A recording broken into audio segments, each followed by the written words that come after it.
તો લીંબડીના શિયાળી ગામે આરોપી પર પોલીસનું ફાયરિંગ રિકન્સ્ટ્રક્શન દરમિયાન આરોપીએ છરી વડે હુમલો કર્યો। પોલીસ પર હુમલો કરતા પોલીસ કર્મચારીને ઈજા થઈ છે। પીએસઆઈ વીએમ કોડિયાતરે સ્વ બચાવમાં આરોપી પર ફાયરિંગ કર્યું છે।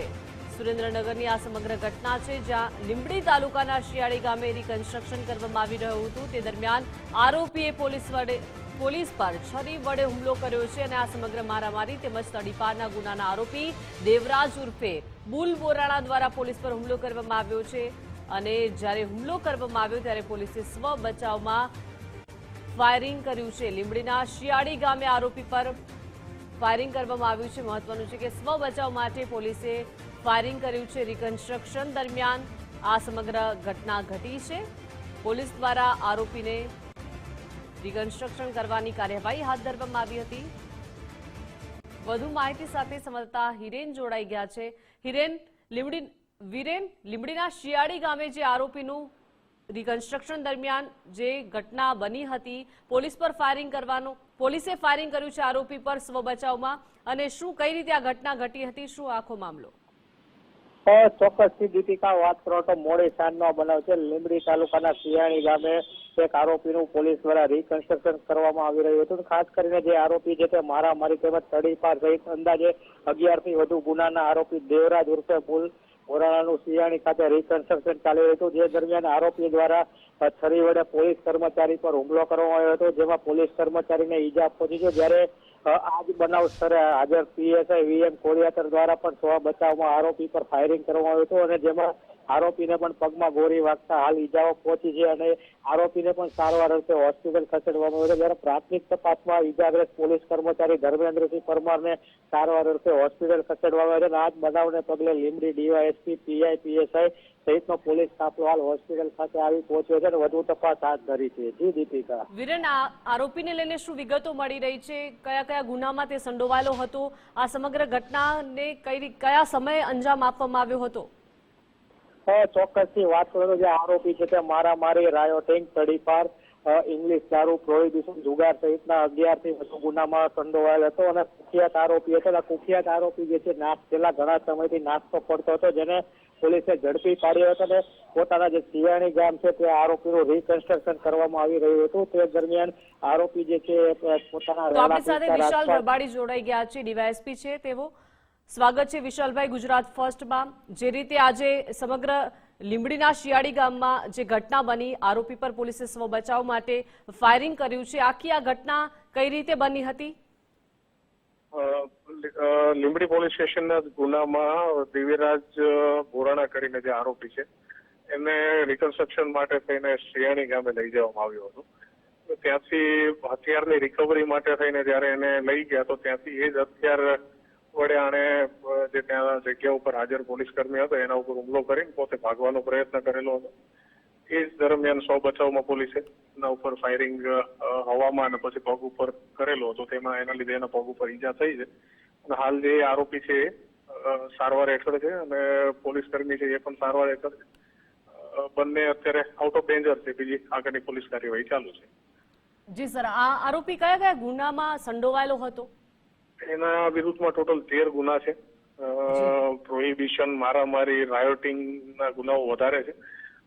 આજુબાજુના બધા વિસ્તારમાં દુકાનદારો અને જે પણ પેલા પાથરણા વાળા બેસતા હોય એની સાથે ખંડણીઓ માગવી, હેરાનગતિ કરવી, લેડીઝને હેરાનગતિ કરવી, આ તમામ પ્રકારની પ્રવૃત્તિ સાથે જોડાયેલો વ્યક્તિ હતો અને અવારનવાર આ બાબતે પોલીસને ફરિયાદો મળતી હતી।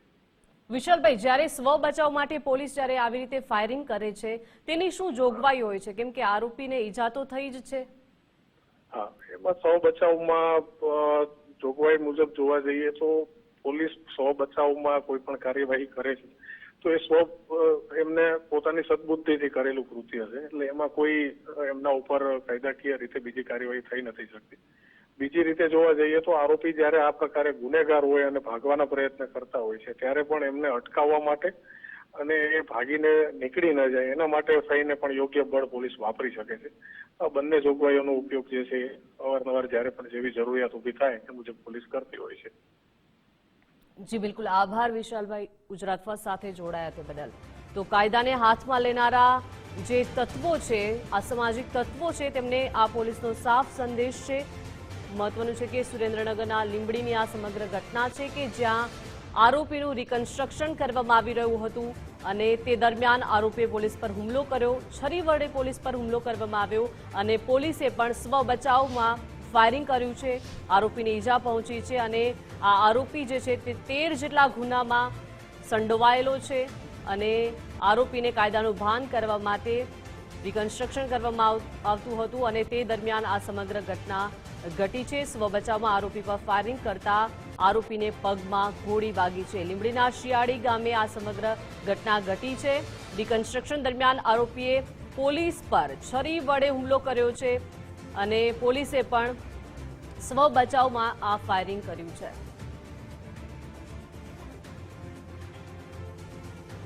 તો કાયદાને હાથમાં લેનારાને પોલીસનો સાફ સંદેશ છે. હવે સુરેન્દ્રનગરના લીંબડીના શિયાળી ગામે પોલીસનું ફાયરિંગ, પોલીસ પર હુમલો કરવાનો પ્રયાસ કરનારા આરોપી પર ફાયરિંગ કરવામાં આવ્યું છે. રિકન્સ્ટ્રક્શન સમયે આરોપીએ છરી વડે હુમલો કર્યો. પીએસઆઈ VM કોડિયાતરે સ્વ બચાવમાં આરોપી પર ફાયરિંગ કર્યું છે અને પગમાં ગોળી વાગતા આરોપીને સારવાર અર્થે ખસેડવામાં આવ્યો છે. આરોપીના હુમલામાં એક પોલીસ કર્મી પણ ઈજાગ્રસ્ત થયા છે. ગુજરાત પોલીસની આ સાફ વાત છે કે કાયદામાં રહેશો તો ફાયદામાં રહેશો.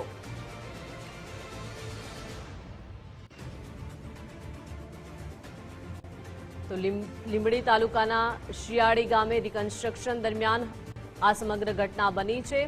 આરોપીએ ગુનો આચર્યો હતો. પોલીસ દ્વારા તે આરોપીને સાથે રાખીને આ સમગ્ર ઘટનાનું રિકન્સ્ટ્રક્શન કરવામાં આવી રહ્યું હતું અને તે દરમિયાન જ આરોપીએ પોલીસ પર છરી વડે હુમલો કર્યો છે. મારામારી તેમજ તડીપારના ગુનાના આ આરોપી હતો દેવરાજ ઉર્ફે બુલ બોરાણા કે જેને રિકન્સ્ટ્રક્શન માટે સ્થળ પર લઈ જવામાં આવ્યો હતો અને આ દેવરાજે પોલીસ પર છરી વડે હુમલો કર્યો અને પોલીસ તરફથી પણ સ્વ બચાવમાં ફાયરિંગ કરવામાં આવ્યું છે અને એક પોલીસ કર્મી પણ ઈજાગ્રસ્ત થયા છે. મહત્વનું છે કે ગુજરાતમાં જે રીતે અસામાજિક તત્વો બેફામ બન્યા છે, આવા અસામાજિક તત્વોને કાયદાનું ભાન કરાવવા માટે હવે પોલીસ પણ સજ્જ છે. પોલીસ પણ એક્શન મોડમાં આવી ગઈ છે અને તરત જ આ સ્વ બચાવ માટે પોલીસે ફાયરિંગ કરી દીધું. આરોપીના હુમલામાં એક પોલીસ કર્મી પણ ઈજાગ્રસ્ત થયા છે. મહત્વની વાત તો એ છે કે હવે ગુજરાત પોલીસનો સાફ વાત છે, સાફ સંદેશ છે કે કાયદાને હાથમાં લેનારા તત્વો જે છે તે બેફામ બન્યા છે. તેનો સીધો જ પડકાર છે પોલીસનો કે હવે કાયદામાં રહેશો તો જ ફાયદામાં રહેશો, કેમ કે અસામાજિક તત્વો બેફામ ગુજરાતમાં બન્યા છે. તેને ધ્યાનમાં રાખીને હવે પોલીસ પણ એક્શન મોડમાં છે. સુરેન્દ્રનગરના લીંબડીની આ સમગ્ર ઘટના છે કે જ્યાં પોલીસ આરોપીને ઘટના સ્થળે લઈ ગયા હતા, જ્યાં ઘટનાને અંજામ આપવામાં આવ્યો હતો. તે આરોપીને રિકન્સ્ટ્રક્શન કરવામાં આવતું હતું. તે દરમિયાન જ આ આરોપીએ પોલીસ પર છરી વડે હુમલો કર્યો અને પોલીસે પણ સ્વ બચાવમાં આરોપી પર ફાયરિંગ કર્યું છે. મહત્વનું છે કે આ હુમલામાં એક પોલીસકર્મી પણ ઈજાગ્રસ્ત થઈ ગયા છે. પગમાં ગોળી વાગતા આરોપીને સારવાર અર્થે હોસ્પિટલમાં ખસેડવામાં આવ્યો છે.